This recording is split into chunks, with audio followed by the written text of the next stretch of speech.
Okay, thank you, General. You have said that the DoD is fully supporting the investigation led by the FBI.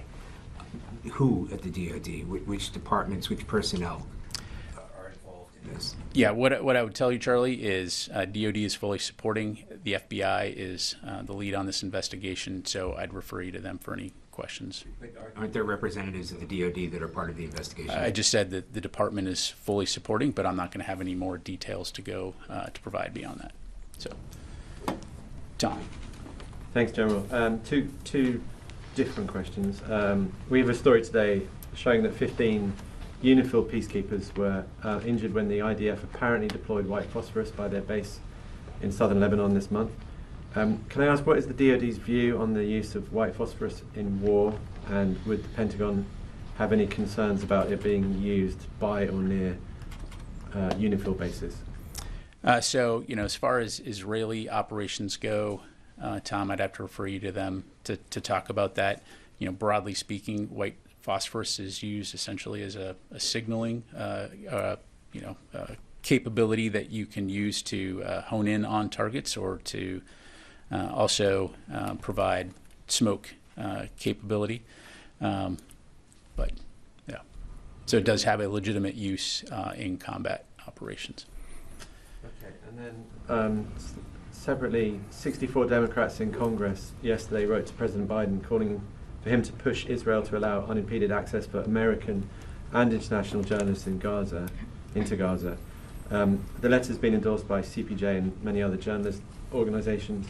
Does the Secretary support the call for journalists to be allowed in unimpeded into Gaza? Yeah, I don't have a comment to provide on the specific letter itself, Tom. I will say that the Department and Secretary Austin fully support a free and independent press and the important role that journalists play in providing facts to audiences worldwide, and that includes reporting from conflict zones like Gaza. Thank you. Come back, Carla. Thanks. Just a few follow-ups.